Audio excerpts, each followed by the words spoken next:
All right, ladies and gentlemen, welcome back. Computer Information Systems. It is Tuesday evening, which is a bit of a late start for our week, but that's fine. I'm sure it's fine for you. You had a little light beginning to the week. And I'd like to announce that we're going to wrap up Microsoft Excel. I know that probably makes you very sad if you're anything like me. You know, you could wake up in the morning and do Excel spreadsheets all day, go to sleep happy, but I'm guessing that a lot of you are not like me. We're just going to touch on a couple last few skills here, and then next week I'm going to give you guys a little bit of like a unit kind of summary project. I don't want that to cause any anxiety with you. I just want to give you an opportunity to kind of demonstrate some of the skills we've been learning through these videos in a way where I'm not physically kind of like stepping you through each step as I have been in these videos, okay? But at any rate, let's go on to the skill for today. So what we're talking about today are called pivot tables, which is a really, really useful tool in Excel. And I have to admit at the onset that it's actually something that I don't have a lot of experience with. So as we're going through, you know, if I have some little like hiccups along the way, you can forgive me for that. But I'm going to make it all really clear for you as to what I want you to show me in order to make sure that you're following along and paying attention. Okay? All right, so here we go. I've got a starter file that I'm attaching here. It'll be called Excel Activity 17 Start. I'd like you to go ahead and rename that file. So we're going to click and we're going to save, rename it. And you'll just go ahead and you'll put in dot your initials. I'm going to put dot example. Okay. All right. So before we go any further, we want to make sure we understand a little bit about what's going on here with this table and the information I gave you. That's going to be really helpful for understanding what the pivot table is trying to do. So first off, in column A, I've got some order dates. So we're ordering something, okay, or we're making orders. In column B, we have different regions: an eastern region, central region, western region, and that's all we've got. So we've got 3 different regions that we can be ordering from. We've got different representatives, sales representatives. So you can see here what this spreadsheet is tracking, okay? We've got some items: pencils, binders, pens. Oh, okay. So I think that means that we are some kind of like an office supply store, right? We have a number of units. How many pencil packs are we selling? What's the unit per pencil pack? And what's the total cost for that sale? Okay? So that's what my spreadsheet is keeping track of. You will notice that in column G, we don't actually have a formula that's calculating that. That's kind of bad form, but we're not going to worry about it for this example because it's not important for what we're doing today. Okay? Typically, I would want that to be a formula multiplying these two numbers. Don't sweat it. Okay, so, and I scroll down and I can see we've got like a number of sales here. So we've got 44, that's like 43 different sales that we've got going on here. Okay, so what a pivot table is going to let us do is it's going to let us analyze this information in like a lot of different ways, in a way that we can kind of customize and take different snapshots of information. Okay, all right, so here we go. To begin, I'm going to put my cursor anywhere inside this table area, and I'm going to go ahead and I'm going to click on Pivot Table. What it's going to do is it's going to auto-detect, so I'm going to go ahead and scroll down and just make sure that it's got all of that area. It does. Okay. Now I have a choice whether to put it on a new worksheet or keep it on an existing worksheet. In order to help this make better sense, we're going to keep this on the existing worksheet. So click here, click in the location box, and what we're going to do now is I'm going to click in I3. I3 is my location. You could also type it in. And I'm just going to click OK. All right, cool. This is our pivot table placeholder. So this is not actually the goods right here. This is just a placeholder that's showing us, you know, our information. You'll see. All right. So in order to go further, my face is actually covering up where all the action is. So I'm going to go ahead and I'm going to lift myself up. Whoa.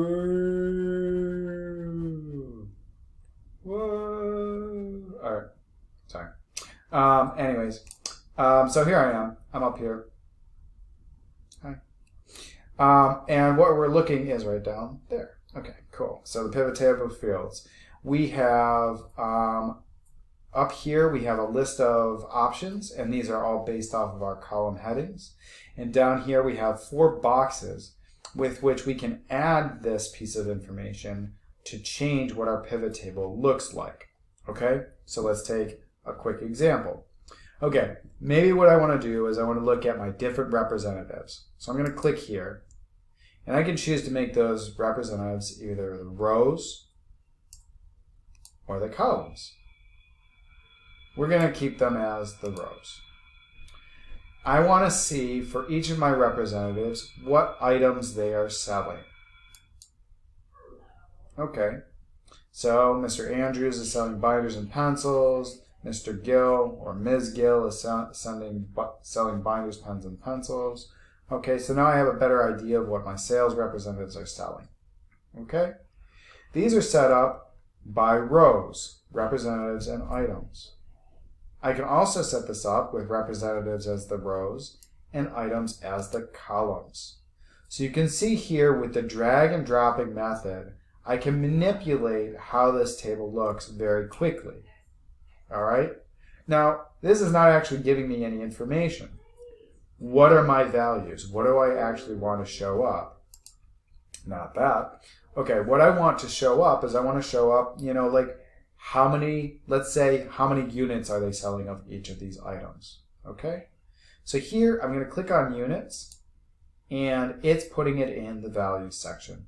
So now I can see how many units of binders each of my sales reps are selling, and how much are all of my sales reps selling, because it includes a grand total here. All right, how many pencils are they selling? How many pen sets? Okay, so here we've got different numbers. All right, now we can go a step further. We've got rows are my representatives, columns are the items that they're selling. The values, we're looking at the number of units. All right. I could change it to unit cost, so that would show me like how much, you know, what is the actual cost that they are selling for me. All right. At any rate, we're going to do one more example here with this set, which is we are going to filter. Okay. Now, my sales representatives are selling in 3 different regions, right? So we've got Eastern, Central, and Western. Maybe I only want to see the values of the Central region. Okay? So here, I'm going to go ahead and I'm going to click on Region. Okay? What it first does is it puts it in my rows, and I get this, but that's not what I want. Okay? So I'm going to drag my region up to my filters area. And I can see up here, you might not notice, but this is new, okay, where it says region all. This is a quick filter kind of box, okay? So we've got representatives in the bottom left, items in the top right. We're looking at the sum of the units is in the bottom right, and we're filtering by the region. So here, I've got this little drop-down menu, and I'm going to look just at the Central region. So it means I take the check marks off of East and West, and now I'm just looking at the sales in the Central region. And you'll notice that it simplifies my view. It took off any of the representatives that aren't even selling in the Central region, and it's only counting the sales for that area. Okay? Now, this is only going to give you, like, I understand, like, you're not very intimate, like, you don't know this data very well. You don't know the people, you don't know the regions, you don't know the products. And so, this information, this pivot table is going to make a lot of more sense for people who are regularly working with this information. But I do think that you can understand how this might be really powerful for a team or a manager to try to get some information from about their team and their sales. They can make informed decisions, about how effective their team is being. Okay? All right. We're going to go ahead and we're going to create a second pivot table right underneath this one. So let's just, to double check, we've got representatives, items, region, sum of units. Mess around with this and make sure that this is how you want it. Like, this looks like this. And you've got region, central. That I want to see. Okay? All right.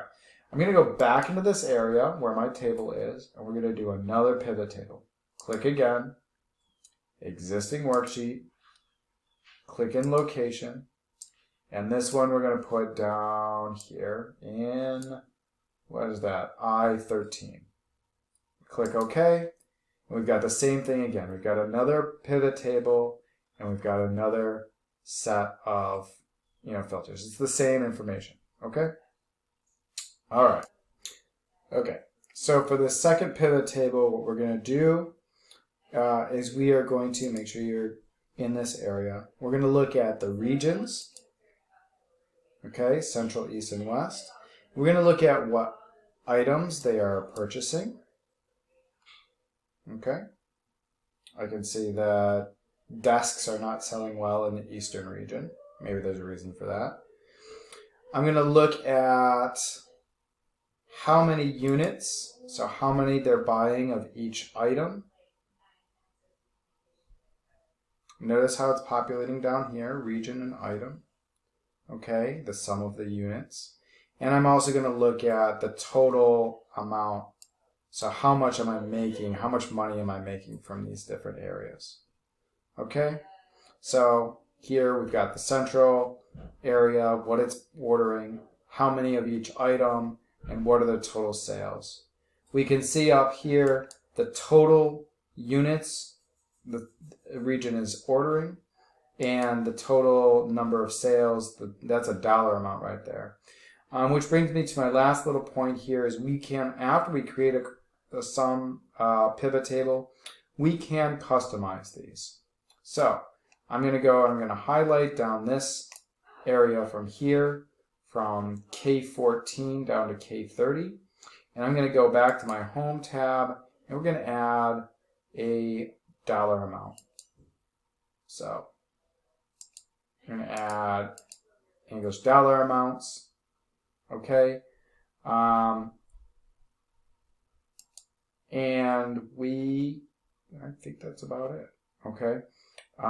If we want to give things more space, we can modify the column widths just as before.